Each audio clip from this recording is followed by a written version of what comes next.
Kim Paulan dyan, ako naman, I'm sure, abangers na kayo ng bonggang-bongga sa aming pusuan ngayon. Paolo Avellino, pinuno ng ligaya at pagmamahal ang 2025 ni Kim Chiu, yung po ng nakaraang taon. Yes. Big thing para kay Kim Chiu ang dumaang 2025 kung saan ay isa na nga sa highlight nito ang kalang moments ni Paolo Avellino na labis kinakiligan ng fans. Yes. At dyan lamang kayo ha, Ay. baka naman bigla kayong lumayas. Hindi pa kami Mamaya pa yun. nagsisimula. Mag-usapan na muna natin to. Grabe Eh ka. totoo naman, nakita mo yung mga pictures, yung mga photos na pinost ni Kim. From January to Ang December. daming larawan, ang daming shots sila ni Paolo. Totoo naman na naging part talaga ng buhay niya ng 2025. Hindi, talagang part talaga ng buhay niya, si Paolo. Pero ang pinagdedebatehan doon ay yung December. Kasi nga yung December, pa-post nga yung December, ay, di ba? Kasi may dagat. May dagat. Pero yung may view na parang abroad. Oo, na nagyayelo. Oo. So, alin doon ang totoo? Siguro yung dagat, itong December. Oo. Tapos, Pwedeng December naman lahat. Oo, pwedeng Oo. December. Hindi, pwedeng bago mag-Christmas. Ah, okay. Bago mag-Christmas, and then, yung abroad, after Ato na, Christmas. So, oo. kaya, during Christmas. Kasi ang dami talagang nagtatanong sa akin kahapon dahil nilabas nga yun ni Kim kahapon, di ba? So, tinatanong nila, ano ba to? Pilipinas ba to or abroad? Yung dagat medyo feeling ko dito talaga eh. Kasi yung araw din, okay. Ganda. Araw ba yun? Oo. Pero yung wala bang ganun? Hindi parang, Yung maraming ilaw kasi. parang overlooking, tapos parang may, hindi kasi antipolo lang yun. O kaya sa Tagaytay.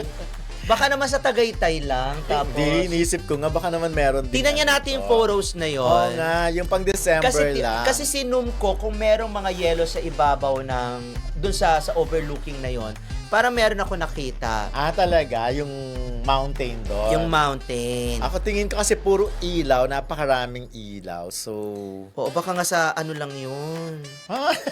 Baka nga sa Antipolo. Talaga ba?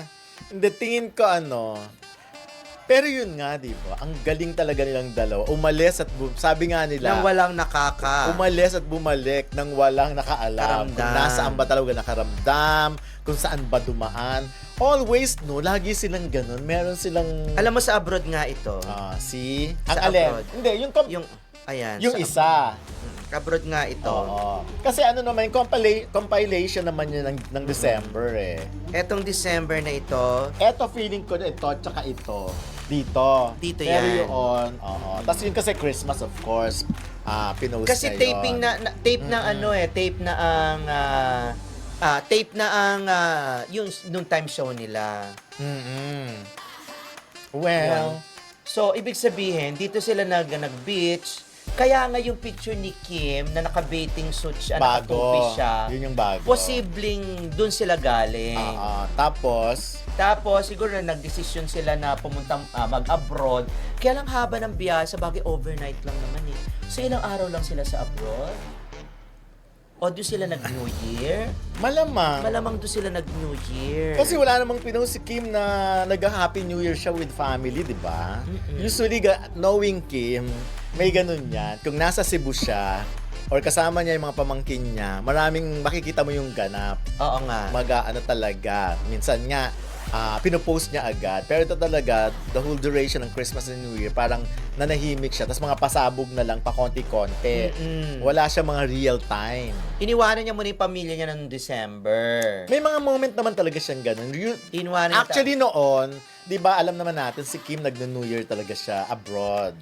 So parang nakasanayan na rin. So this time, binalikan niya yon. tingnan natin yung mga pictorial kung kasi magaling na photographer si di ba? Si Paolo. Wala naman siya ibang pwedeng Soteri. wala naman siya ibang pwedeng mag-shot diyan kundi si Paolo. Pero ang galing ni Paolo ha. Pero ang tanong nga ngayon, totoo ba yung sinasabi mo na naglalabing-labing na yung dalawa?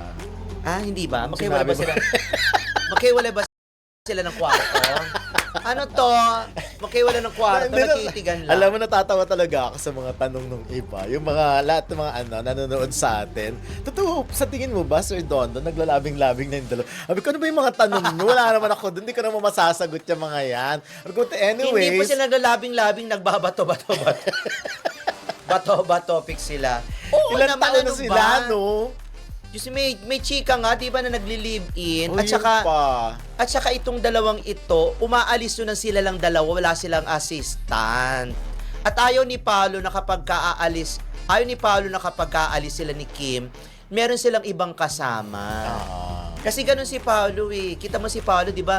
Hindi ninanamnam niya talaga yung moment nila ni Kim kasi di ba madalang na nga siya makipag-bonding sa mga friends. So wala na nga siyang motorcycle bonding eh sa mga friends niya. Tsaka parang si Paolo nga kasi kahit nasa circle of friends, hindi siya machika. Oo, machika. So kailangan talaga isa lang kasama niya, yung parang naging bumibida-bida. Ang dami kasing ganap din ni Paolo noong 2025. Kaya siguro para hindi nila ma-miss ang isa't isa ni Kim, kaya madalas silang magsama. O ayan ha, madalas magsama ha. Tapos dito na lumabas nga yung live-in eh. Sa akin okay lang naman. Talaga? Ikaw, dahil conservative ang pamilya mo, di ba? Pinalaki ka sa kumbento. Mukhang napaka-special talaga ng 2025 para kay Kim Chiu dahil kay Paolo Avellino. Kung titignan natin, parang taon ng saya at ligaya ito sa kanilang dynamics, maging sa mga proyekto, mga sweet moments, o simpleng pagpaparamdam ng suporta sa isa't isa. Ang ganitong balita ay tiyak na nagpapasaya hindi lang sa kanila, kundi pati na rin sa kanilang mga fans, lalo na sa Kim Pao fanbase. Naabot lang ito excitement sa bawat update tungkol sa dalawa. Nakaka-inspire din na makita ang dalawang artista na nagkakaroon ng meaningful moments sa kabila ng busy nilang schedule, mga bagay na simple pero napaka-valuable sa personal na buhay nila. Kung i-highlight natin, kaligayahan ni Kim Chiu, maaring puno ito ng memorable moments kasama si Paolo, mga simpleng bonding, suporta sa career projects o kahit surprises na nagpapangiti sa kanya. Epekto sa fans. Naturally, ang mga fans ay nadadala rin sa saya, nagiging hopeful at mas engaged sa social media updates, mga interviews at projects ng dalawa. Pangmatagal ang impact. Ang ganitong positivity sa personal life ni Kim ay posibleng mag-reflect sa kanyang work, mas creative o mas inspired sa roles at endorsements. Sa madaling sabi, mukhang naging year to remember talaga si 2025 para kay Kim Chiu dahil sa presensya at epekto ni Paolo Avellino sa kanyang buhay. Kung titignan natin ang balitang ito, masasabi kong napaka-positive at nakaka-inspire ito sa perspektibo ng fans at ng publiko. Ipinapakita nito na hindi lang sila magaling sa kanilang propesyon bilang mga artista, kundi may personal na dynamics na nagbibigay saya at suporta sa isa't isa at ito ay nakikita ng kanilang mga tagahanga. Para kay Kim Chiu, ang 2025 ay tila naging puno ng kaligayahan dahil kay Paolo Avellino. Hindi lang ito tungkol sa simpleng kasiyahan, kundi sa mga meaningful moments, mga gestures, bonding o suporta sa trabaho at personal na buhay. Ang ganitong balita ay nagpapakita rin ng epekto ng positive relationships sa mental at emotional well-being ng isang tao, lalo na sa isang public figure na tulad ni Kim. Sa pananaw ng fans, natural na magiging mas excited, mas engaged at mas supportive sila sa dalawa. Ang ganitong klaseng balita ay nagiging inspirational din. Pinapaalala nito na sa kabila ng busy at stressful na buhay, may mga tao o moments na kayang magbigay ng tunay na kaligayahan. Ang balitang nagsasabing Paolo Avellino pinunang kaligayahan ang 2025 ni Kim Chiu ay isang napaka-positibo at heartwarming na kwento na tiyak na nakaka-excite sa mga fans ng dalawa, lalo na sa kilalang Kim Pao fandom. Kung susuriin natin, hindi lang basta simpleng magkasama o may relasyon ang ipinapahiwatig dito, kundi ang ideya na si Paolo ay may napakalaking positibong epekto sa buhay ni Kim. Isang tao na nagbibigay saya, suporta at inspirasyon sa kanya sa isang taon na puno ng personal at professional milestones. Para kay Kim, ang ganitong klase ng kaligayahan ay hindi lang nakikita sa malalaking gestures o public appearances. Madalas, ito ay nasa maliit na bagay, mga sweet moments, mga simpleng mensahe ng suporta o pagiging present sa oras ng pangangailangan. Ang balitang ito ay nagpapakita na sa kabila ng hectic at demanding na schedule nila bilang mga artista, mayroong genuine na connection at care na umiiral sa pagitan nila. Sa pananaw ng fans, ang ganitong balita ay nagdudulot ng halo-halong emosyon, excitement, kilig, at pagmamahal. Natural lang na ang mga tagahanga ni Kim at ni Paulo ay nagiging mas engaged sa kanilang social media updates sa bawat proyekto at sa bawat public interaction. Nakikita nila na ang kaligayahan ng kanilang idolo ay nakakaapekto rin sa energy at positivity na naibabahagi nito sa publiko. Higit pa rito, ang balita ay nagsisilbing reminder na sa kabila ng pressures ng showbiz, mga schedules, taping, interviews, ang personal na relasyon at meaningful connections ay mahalaga para sa mental at emotional well-being ng isang tao. Para kay Kim, tila naging 2025 na isang taon ng personal fulfillment at emotional support na siyang nagbibigay inspirasyon hindi lamang sa kanyang mga fans, kundi sa mga taong sumusubaybay sa kanyang journey bilang artista at tao. Sa kabuuan, ang balitang ito ay hindi lang simpleng chika o entertainment news. Ito ay nagpapakita ng positibong dynamics ng kanilang relasyon, ng impact ng small but meaningful gestures sa buhay ng isang tao, at kung paano ang mga tunay na connections ay kayang punuin ang isang tao ng kaligayahan at inspirasyon. Para sa mga Kim Pao fans, malinaw na ang 2025 ay isang taon na puno ng kilig, saya, at memorable moments na hindi malilimutan. Marami pang pwede idagdag sa balitang ito para mas maging malinaw at mas kumpleto ang perspektibo. Maganda sigurong ilahad kung ano ang nangyari sa 2025 kay Kim Chiu, mga career milestones, projects, o personal challenges. Mas malinaw kung bakit mahalaga ang positibong presensya ni Paulo sa buhay niya sa taon na iyon. Halimbawa, kung maraming proyekto si Kim at stressful ang schedule, mas nagiging valuable ang suporta at companionship ni Paulo. Pwede ring idagdag ang ilang halimbawa ng mga sweet o meaningful moments nila, mga public o private gestures, simpleng bonding moments o mga sorpresa. Mas nagiging relatable ito sa fans at nagbibigay kulay sa balita. Hindi lang personal effect kay Kim ang dapat i-highlight, kundi pati ang epekto sa fans. Ang ganitong balita ay nagiging inspirasyon sa mga tagahanga, nagpapasaya sa kanila, at nagpapalakas ng engagement sa social media updates.